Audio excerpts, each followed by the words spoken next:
सृष्टियां विद्यमान रहती हैं। हे रुद्र, देवों से लेकर स्थावर पर्यंत 4 प्रकार की सृष्टि कही गई है। सृष्टि करते समय ब्रह्मा से मानस पुत्र उत्पन्न हुए, तदनंतर देव, असुर, पितृ और मनुष्य, इस सर्ग चतुष्टय का प्रादुर्भाव हुआ। आचार कांडांतर्गत चौथा अध्याय सृष्टि का वर्णन करते हुए भगवान श्री हरि कहते हैं, हे रुद्र, इसके बाद जल सृष्टि की इच्छा से उन्होंने अपने मन को सृष्टि कार्य में संलग्न किया। ब्रह्मा जी ने सृष्टि कार्य में प्रवृत्त होने पर प्रजापति ब्रह्मा से तमोगुण का प्रादुर्भाव हुआ। अतः सृष्टि की अभिलाषा रखने वाले ब्रह्मा की जंघाओं से सर्वप्रथम असुर उत्पन्न हुआ। हे शंकर, उसके बाद ब्रह्मा जी से उस तमोगुण से युक्त शरीर का परित्याग किया, तो उस शरीर से निकली हुई तमोगुण की मात्रा ने स्वयं रात्रि रूप धारण कर लिया। उस रात्रि रूप सृष्टि को देखकर यक्ष और राक्षस बहुत ही प्रसन्न हुए। हे शिव, इसके बाद सत्व गुण की मात्रा के उत्पन्न होने पर प्रजापति ब्रह्मा के मुख से देवता उत्पन्न हुए। उसके बाद जब उन्होंने सत्व गुण समन्वित अपने उस शरीर का परित्याग किया, तो उनसे दिन का प्रादुर्भाव हुआ। इसलिए रात्रि में असुर और दिन में देवता अधिक शक्तिशाली होते हैं। उसके पश्चात ब्रह्मा के उस सात्विक शरीर से पितृगणों की उत्पत्ति हुई। उसके बाद ब्रह्मा के द्वारा उस सात्विक शरीर का परित्याग करने पर संध्या की उत्पत्ति हुई, जो दिन और रात्रि के मध्य अवस्थित रहती है। उसके बाद ब्रह्मा के रजोमय शरीर से मनुष्यों का प्रादुर्भाव हुआ। जब ब्रह्मा ने उसका परित्याग किया, तो उससे ज्योतिष्णा प्रभात काल उत्पन्न हुआ, जो प्राक संध्या के नाम से जानी जाती है। ज्योतिष्णा, रात्रि, दिन और संध्या, ये चारों उस ब्रह्मा के ही शरीर हैं। तत्पश्चात ब्रह्मा के रजोगुणमय शरीर के आश्रय से क्षुधा और क्रोध का जन्म हुआ। उसके बाद ब्रह्मा से ही भूख प्यास से आतुर एवं रक्त मांस पीने वाले, खाने वाले राक्षसों तथा यक्षों की उत्पत्ति हुई। राक्षसों से रक्षण के कारण राक्षस कहलाए गए और भक्षण के कारण यक्षों को यक्ष नाम की संज्ञा प्राप्त हुई। तदनंतर ब्रह्मा के केशों से सर्प उत्पन्न हुए। ब्रह्मा के केश उनके सिर से नीचे गिरकर पुनः उनके सिर पर आरूढ़ हो गए। यही सर्पण है। इसी सर्पण के कारण उन्हें सर्प कहा गया। इसके बाद ब्रह्मा के क्रोध से भूतों का जन्म हुआ। इन प्राणियों में क्रोध की मात्रा अधिक होती है। उसके बाद ब्रह्मा ने गंधर्वों की उत्पत्ति करी। गायन करते हुए इन सभी का जन्म हुआ, इसलिए इन्हें गंधर्व और अप्सरा की ख्याति प्राप्त हुई। उसके बाद प्रजापति ब्रह्मा जी के भक्षस्थल से स्वर्ग और दिलोक उत्पन्न हुआ। उनके मुख से अज, उदर भाग से तथा पार्श्व भाग से गौ, पैर भाग से हाथी सहित अश्व, महिष, ऊंट और भेड़ की उत्पत्ति हुई। उनके रोमों से फल फूल एवं औषधियों का प्रादुर्भाव हुआ। गौ, अज, पुरुष ये मेध्य हैं। घोड़े, खच्चर और गधे ग्राम्य पशु कहे गए हैं। अब मुझसे वन्य पशुओं को सुनो। इन वन्य जंतुओं में पहले श्वपद पशु, दूसरे 2 खुर वाले, तीसरे 3 खुर वाले, चौथे बंदर, 5वें पक्षी, छठे कच्छपादि, जलचर और 7वें सरीसृप जीव उत्पन्न हुए। उन ब्रह्मा के पूर्वादि चारों मुख से ऋग्वेद, यजुर्वेद, सामवेद, अथर्ववेद, इन चारों वेदों का प्रादुर्भाव हुआ। उन्हीं के मुख से ब्राह्मण, भुजाओं से क्षत्रिय, ऊरु भाग से वैश्य तथा पैरों से शूद्र उत्पन्न हुआ। उसके बाद उन्होंने ब्राह्मणों के लिए ब्रह्मलोक, क्षत्रियों के लिए इंद्रलोक, वैश्यों के लिए वायुलोक और शूद्रों के लिए गंधर्वलोक का निर्माण किया। उन्होंने ही ब्रह्मचारियों के लिए ब्रह्मलोक, स्वधर्म निरत गृहस्थाश्रम का पालन करने वाले लोगों के लिए प्रजापत्य लोक, वानप्रस्थाश्रमियों के लिए सप्तर्षिलोक और सन्यासी तथा इच्छानुकूल सदैव विचरण करने वाले परम तपोनिधियों के लिए अक्षय लोकों का निर्धारण किया। 5वां अध्याय मानस सृष्टि वर्णन। दक्ष प्रजापति द्वारा मिथुन धर्म से सृष्टि का विस्तार। भगवान श्री हरि ने कहा, हे रुद्र, प्रजापति ब्रह्मा ने परलोक में रहने वाले मानस प्रजापतियों की सृष्टि के अनंतर सृष्टि विस्तार करने वाले मानस पुत्रों की सृष्टि की। उनमें धर्म, रुद्र, मनु, सनक, सनातन भृगु, सनत कुमार, रुचि, श्रद्धा, मरीचि, अत्रि, अंगिरा, पुलस्त्य, पुलह, क्रतु, वशिष्ठ, नारद का प्रादुर्भाव हुआ। साथ ही वरिष्ठद, अग्निस्फात, क्रव्याद, आज्यप, सुकालिन, उपहूत एवं दिव्य नामक 7 पितृगण उत्पन्न हुए। इन वरिष्ठदादि 7 पितृगणों में प्रथम 3 पितृगण अमूर्त रूप और शेष 4 मूर्तमान हैं। कमल योनि ब्रह्मा के दक्षिण अंगुष्ठ से ऐश्वर्य संपन्न दक्ष प्रजापति और वाम अंगुष्ठ से उनकी भार्या का जन्म हुआ। प्रजापति ने अपनी उस पत्नी के गर्भ से अनेक शुभ लक्षणों वाली कन्याओं को उत्पन्न किया और ब्रह्मा के मानस पुत्रों को समर्पित कर दिया। उन्होंने सती नामक पुत्री का विवाह रुद्र के साथ किया। उनसे रुद्र के असंख्य महापराक्रमशाली पुत्रों की उत्पत्ति हुई। दक्ष ने असाधारण रूपवती सुंदर लक्षणों वाली ख्याति नामक पुत्री भृगु को समर्पित की, जिनसे भृगु के धाता और विधाता नामक 2 पुत्र हुए। उसी ख्याति से भगवान नारायण की जो श्री नामक पत्नी है, उनकी भी उत्पत्ति हुई। उन स्त्री के गर्भ से श्री हरि ने बल और उन्माद नाम के 2 पुत्रों को उत्पन्न किया। महात्मा मनु के आयाति और नियति नाम वाली 2 कन्याएं हुई, जिनका विवाह भृगुपुत्र धाता और विधाता के साथ हुआ। उन दोनों से एक पुत्र का जन्म हुआ। आयति के गर्भ से धाता ने प्राण और नियति के गर्भ से विधाता ने मृकंड को उत्पन्न किया। उन्हीं मृकंड से महामुनि मार्कंडेय की उत्पत्ति हुई। मरीच की पत्नी संभूति ने पौर्णमास नामक एक पुत्र को जन्म दिया। उस महात्मा पौर्णमास के 2 पुत्र हुए, जिनका नाम विराज और सर्वर्ग था। अंगिरा ने दक्ष कन्या स्मृति से अनेक पुत्र और सिनी वाली कुहू, राका तथा अनुमति नामक 4 कन्याओं को जन्म दिया। अनसूया ने अत्रि से चंद्रमा, दुर्वासा एवं योगी दत्तात्रेय नामक 3 पुत्रों को उत्पन्न किया। पुलस्त की पत्नी प्रीति से दत्तोली नामक पुत्र हुआ। प्रजापति पुलह की पत्नी क्षमा से क्रमशः अर्थवीर तथा सहिष्णु नामक 3 पुत्र उत्पन्न हुए। कृत की पत्नी सुमति से 60,000 बालखिल्य ऋषियों की उत्पत्ति हुई। ये सभी ऊर्ध्वरेता, अंगुष्ठ पर्व प्रमाण वाले तथा देदीप्यमान सूर्य के समान तेजस्वी हैं। वशिष्ठ जी की पत्नी ऊर्जा से रज, गात्र, ऊर्ध्वबाहु, शरण, अनघ, सुतपा और शुक्र ये 7 पुत्र हुए। ये सभी सप्तऋषि थे। हे हर, उस दक्ष प्रजापति ने शरीरधारी अग्नि को स्वाहा नामक पुत्री प्रदान की थी। उस स्वाहा देवी ने अग्निदेव से पावक, पवमान तथा शुचि नामक ओजस्वी 3 पुत्रों को प्राप्त किया। दक्ष कन्या सुधा ने पितरों से मेना तथा वैतरणी नाम वाली 2 पुत्रियों को जन्म दिया। वे दोनों कन्याएं ब्रह्मवादिनी थीं। मेना का विवाह हिमालय के साथ हुआ।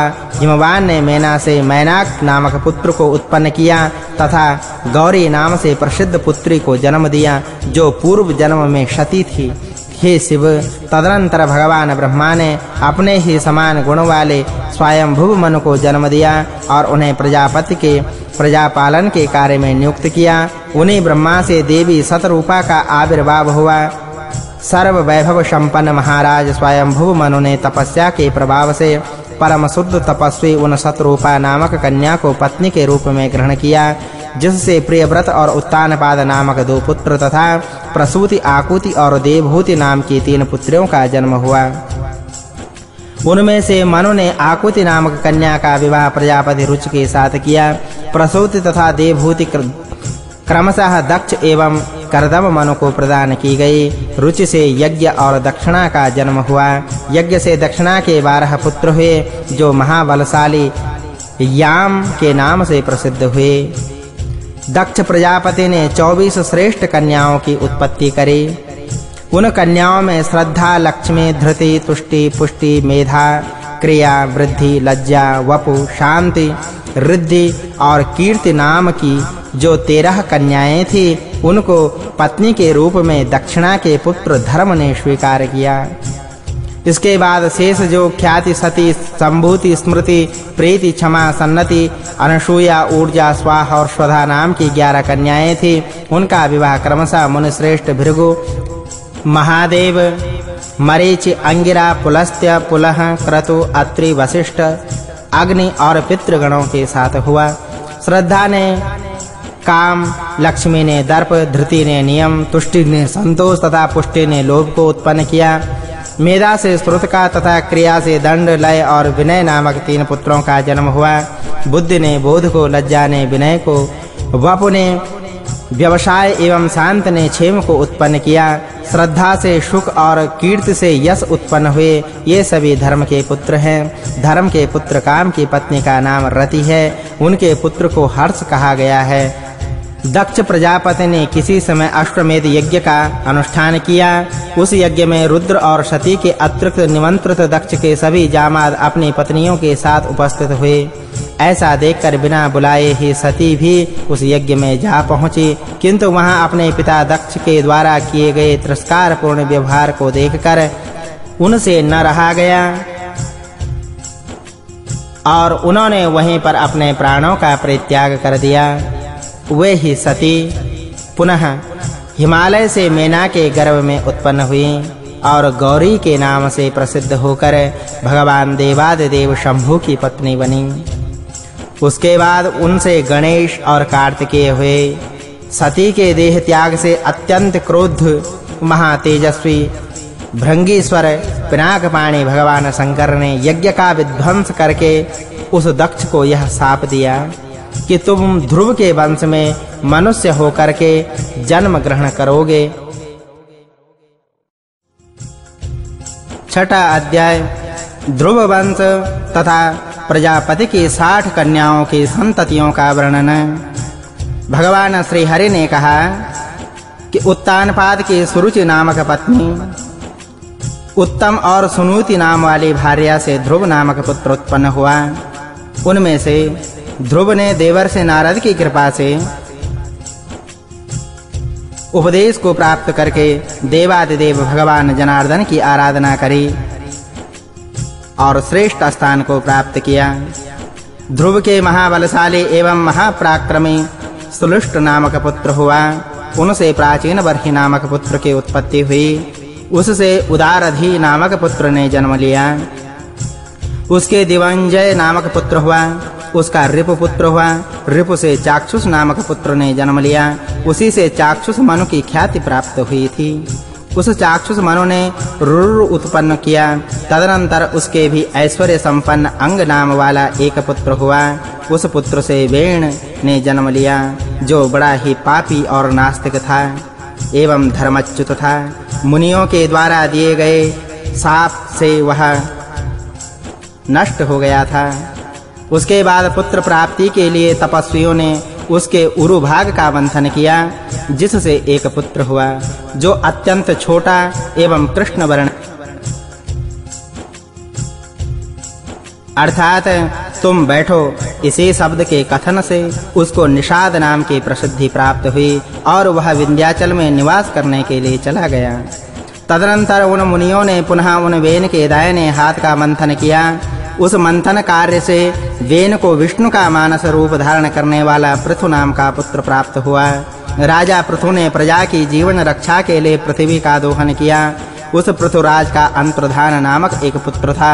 उससे हविर्धान नाम की पुत्र की प्राप्ति हुई। हविर्धान का पुत्र प्राचीन बर्हि हुआ, जो पृथ्वी का एक छत्र सम्राट था। लवण समुद्र की पुत्री सामुद्री के साथ विवाह किया। उस प्राचीन बर्हि से सामुद्री ने 10 पुत्रों को जन्म दिया। ये सभी प्राचेतस नाम वाले धनुर्वेद में निष्णात हुए। धर्माचरण में निरत रहते हुए इन लोगों ने 10,000 वर्षों तक जल में निमग्न होकर अत्यंत कठिन तपस्या करी। तपस्या के प्रभाव से प्रजापति का पद प्राप्त करने वाले उन तपस्वियों का विवाह मारिसा नामक कन्या से हुआ। शिव के शाप से ग्रस्त दक्ष ने इसी मारिसा के गर्भ से पुनः जन्म ग्रहण किया था। दक्ष ने सबसे पहले 4 प्रकार की मानस प्रजापतियों की सृष्टि करी थी, किंतु महादेव के शाप से उन मानस संततियों की अभिवृद्धि नहीं हो पाई। अतः उन प्रजापति ने स्त्री पुरुष के संयोग से होने वाली मैथुन सृष्टि की इच्छा को प्रकट किया। इसके बाद दक्ष ने प्रजापति वीरण की पुत्री असिकनी के साथ विवाह किया। इस असिकनी के गर्भ से उन दक्ष के 1000 पुत्र उत्पन्न हुए। नारद के उपदेश से वे सभी पृथ्वी की अंतिम सीमा को जानने के लिए निकल पड़े, किंतु पुनः वापस नहीं आए। हे महादेव, इस प्रकार उन 1000 पुत्रों के नष्ट हो जाने पर दक्ष ने पुनः 1000 पुत्रों को जन्म दिया। वे सभी सबलाश्व नाम से प्रसिद्ध हुए। उन लोगों ने भी अपने बड़े भाइयों की मर्यादा का ही अनुसरण किया।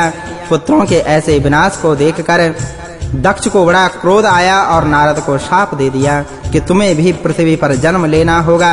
अतः नारद कश्यप मुनि के पुत्र रूप में उत्पन्न हुए। इसके बाद दक्ष प्रजापति ने अशक्नि से 60 रूपवती कन्याओं को जन्म दिया, जिनमें से उन्होंने 2 कन्याओं का विवाह अंगिरा के साथ किया और उसके द्वारा 2 कन्याएं कृशास्व तथा 10 कन्याएं धर्म को, 14 कन्याएं कश्यप जी को तथा 28 कन्याएं चंद्रमा को दी। हे महादेव, इसके पश्चात दक्ष ने मनोरमा, भानुमति, विशाला तथा बहुधा नामक 4 कन्याओं का विवाह अरिष्टनेमि के साथ किया था। दक्ष प्रजापति ने कृशाश्व को सुप्रजा और जया नामक कन्याओं को प्रदान किया। अरुंधति, वशु, यामी, लंबा, भानुमति, मरुत्वती, संकल्पा, मुहूर्ता, साध्या तथा विश्वा ये धर्म की 10 पत्नियां कही गई हैं। अब मैं कश्यप जी की पत्नियों के नामों को भी कहता हूँ। उनके नाम हैं अदिति, दिति, दनु, काला, अनायु, सिंभिका, मुनि, कद्रु, शाद्या, इरा, क्रोधा, विनिता, सुरभि और खगा। हे रुद्र, धर्म की पत्नी विश्वा से विश्वदेव और साध्या से साध्य गणों की उत्पत्ति हुई। मरुत्वती से मरुदवान तथा वसु से वसुगणों का आविर्भाव हुआ। हे शंकर, भानु से भानु और मुहूर्ता से मुहूर्त गणों की उत्पत्ति हुई। लंबा से घोष तथा यामी से नागवीथी का जन्म हुआ और संकल्पा से सर्वात्मक संकल्प का प्रादुर्भाव हुआ। आप ध्रुव, सोम, धर, अनिल, अनल, प्रत्युष तथा प्रभास ये 8 वसु माने गए हैं। आपके बेतुंडी, श्रम, श्रांत और ध्वनि नामक 4 पुत्र हुए। ध्रुव के रूप में भगवान काल का जन्म हुआ, जो लोह के संहारक हैं।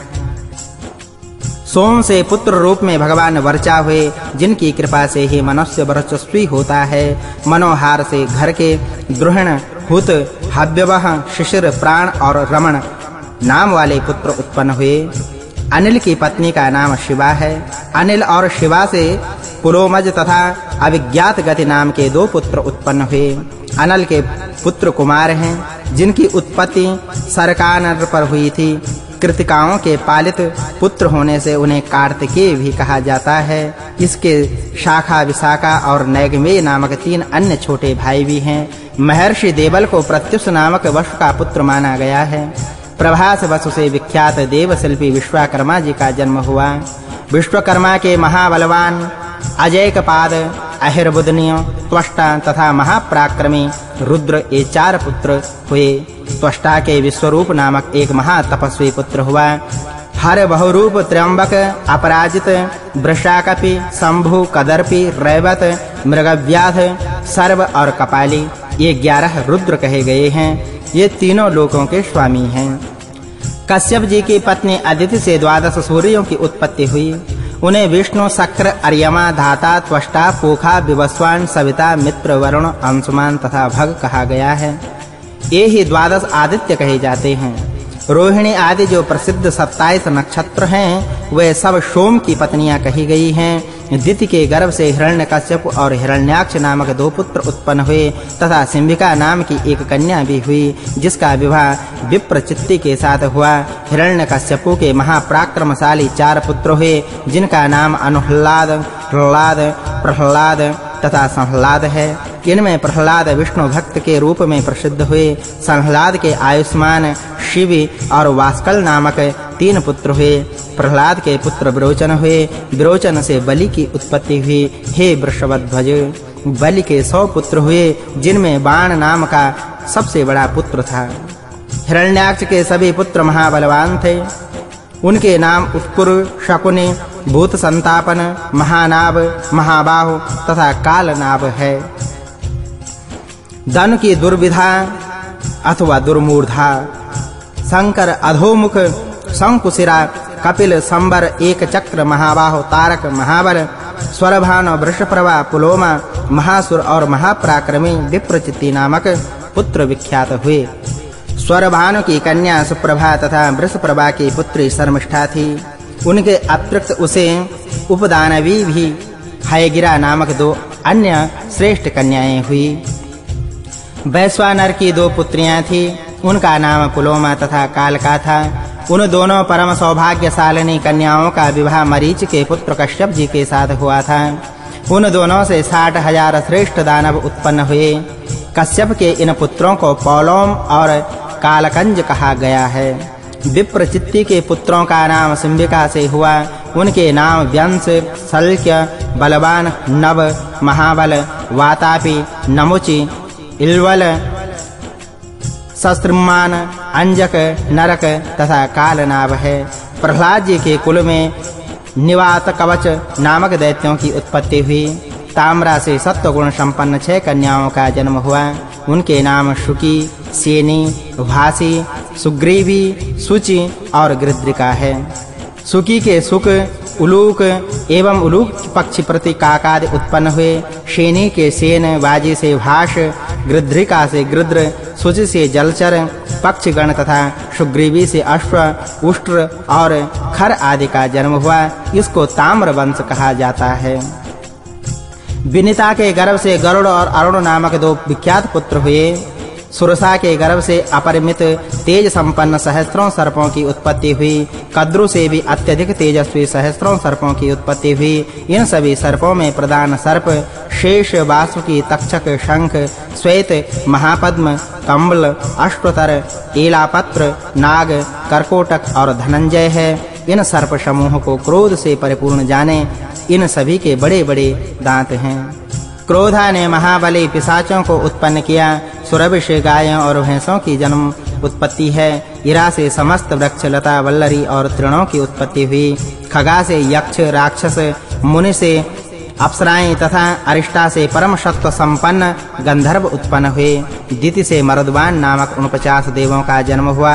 उन मरुद गणों में एक ज्योति, द्विज्योति, त्रिज्योति, चतुर्ज्योति, एक शुक्र, द्विशुक्र तथा महाबलशाली त्रिशुक्र इन 7 का एक गण है। ईदृक, शद्रक, अन्याद्रक, प्रतिशद्रक, मित, शमिति, सुमुति नाम वाले मरुतों का परम शक्ति संपन्न दूसरा गण है। ऋत्विजित, सत्यजित, सुसेन, सेनजित, अतिमित्र, अमित्र तथा दूरमित्र नामक मरुतों का तीसरा अजेय गण है। ऋत, धर्म, विहिता, वरुण, ध्रुव, विधारण और दुर्मेधा नाम वाले मर्दों का चौथा गण है। ईदृश, सदृश, एतादृश, मितासन, एतेन, प्रदृशक्ष और सुरत नामक महातपस्वी मर्दों का 5वां गण है।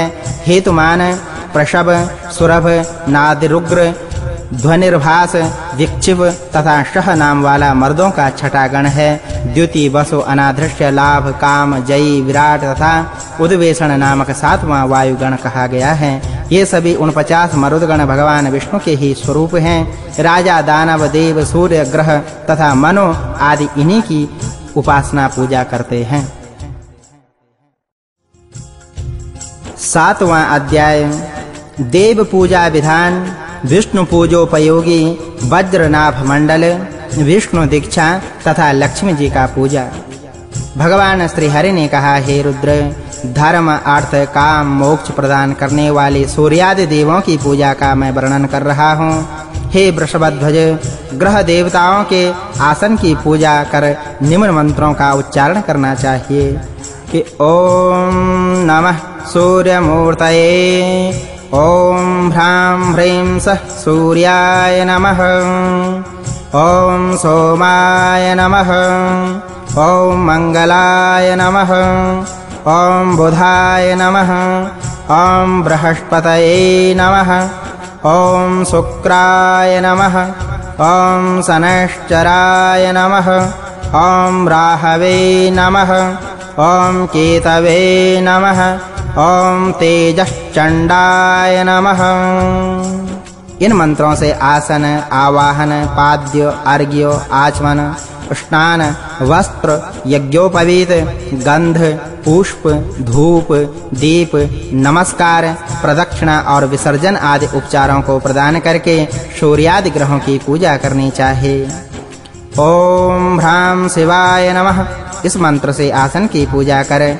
ओम ह्रां शिवमूर्तये शिवाय नमः, इस मंत्र से नमस्कार करके और साधक शिव पूजा में सर्वप्रथम इन मंत्रों को बोले कि ओम ह्रां हृदयाय नमः, ॐ ह्रीं शिरसे स्वाहा ॐ ह्रूं शिखायै वसट् ॐ ह्रैं कवचाय हुं ॐ ह्रौं नेत्रत्रयाय वसट् ॐ ह्रः अस्प्राय नमः। इन मंत्रों से षडंग न्यास करें। उसके बाद ॐ ह्रां सद्योजाताय नमः ॐ ह्रीं वामदेवाय नमः ॐ ह्रूं अघोराय नमः ॐ ह्रैं तत्पुरुषाय नमः ॐ ह्रूं अघोराय नमः ॐ ह्रैं तत्पुरुषाय नमः ॐ ह्रौं ईशानाय नमः।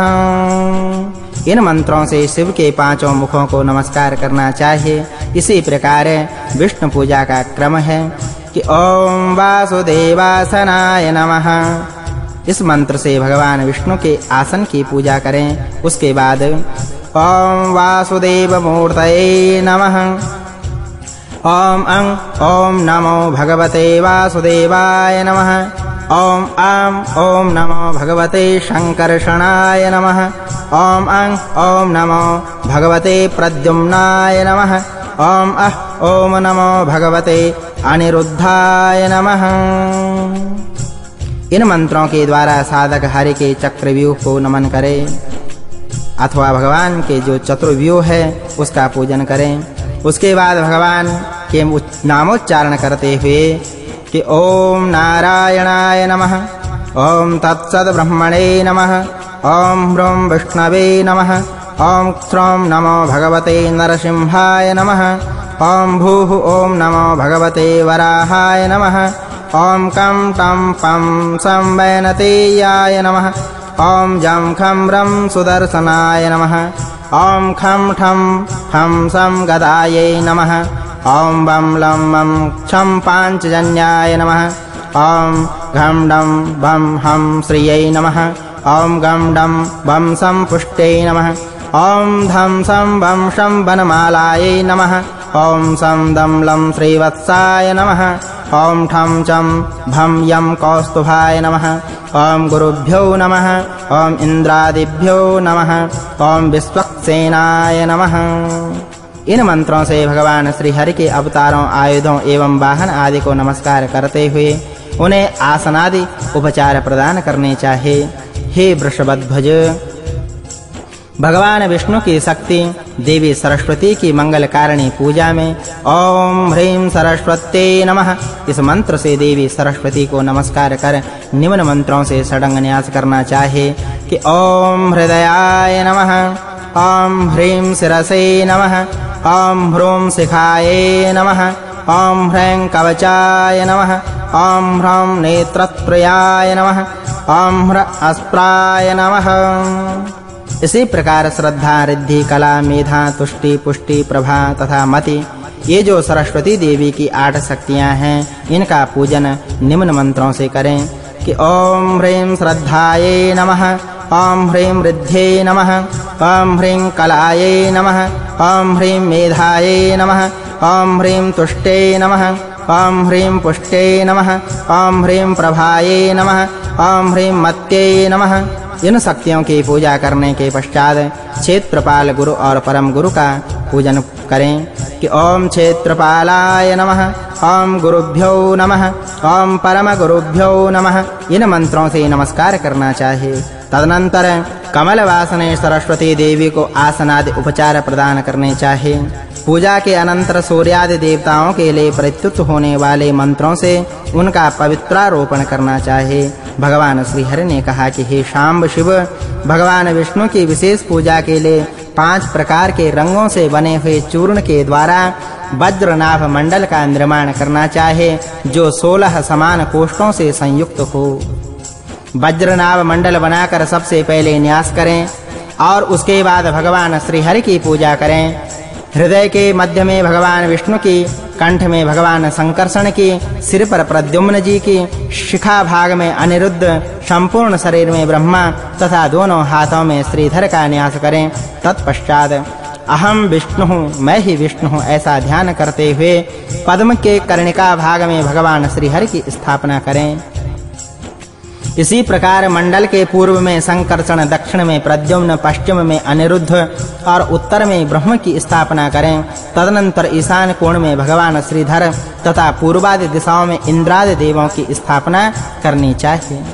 उसके बाद पूर्व दिशा में ओम इंद्राय नमः, आग्नेय कोण में ओम अग्नये नमः, दक्षिण में ओम यमाय नमः, नैऋत्य कोण में ओम निरतये नमः, पश्चिम में ओम वरुणाय नमः, वायु कोण में ओम वरुणाय नमः, उत्तर में ओम वायवे नमः, ईशान में कुबेराय नमः, ओम ईशानाय नमः। दिक्पाल की स्थापना करें इन मंत्रों से। इसके बाद इन सभी देवों की गंधादि उपचारों से पूजा करनी चाहिए। इससे साधक परम पद को प्राप्त हो जाता है। भगवान श्री हरि ने कहा, रुद्र, दीक्षित शिष्य को वस्त्र से अपने दोनों नेत्र बंद करके अग्नि में देवताओं के मूल मंत्र से 108 आहुतियां प्रदान करनी चाहिए। पुत्र लाभ के लिए द्विगुण, साधना सिद्धि के लिए त्रिगुण और मोक्ष प्राप्ति की कामना से देशिक को चाहे वह चतुर्गुण आहुतियों से भगवान विष्णु की पूजा करें, हवन करें। विद्वान देशिक को सबसे पहले भगवान का ध्यान करना चाहे। उसके बाद वायवी कला से शिष्यों की स्थिति, आग्नेय कला द्वारा उनकी मनस्ताप वेदना तथा वारुण कला से हृदय की स्थिति की विचार करना चाहे। उसके बाद देशिक को उस परम तेज में आत्म तेज का निक्षेप करके जीवात्मा और परमात्मा के ऐक्य अर्थात अभेद ज्ञान का चिंतन करना चाहिए। तदनंतर वे आकाश तत्व में ओमकार का ध्यान कर शरीर में स्थित अन्य कारणभूत वायु, अग्नि, जल तथा पृथ्वी तत्व का चिंतन करे। इस प्रकार प्रणव मंत्र का चिंतन करते हुए प्रत्येक कारणभूत तत्वों को जो साधक विजय प्राप्त करता है वह शरीरधारी होने के कारण उन पंच महाभूतों के ज्ञान रूपी शरीर को ग्रहण कर लेता है। अतः हे वृषभध्वज, अपने अंतःकरण में उस सूक्ष्म शरीरधारी ज्ञान को उत्पन्न करने के लिए प्रत्येक महाभूत को उसी में संयुक्त करने का प्रयत्न करना चाहिए। मंडलादि के निर्माण में जो लोग असमर्थ हैं वे मात्र मानसिक मंडल की कल्पना करके भगवान श्री हरि का पूजन करें।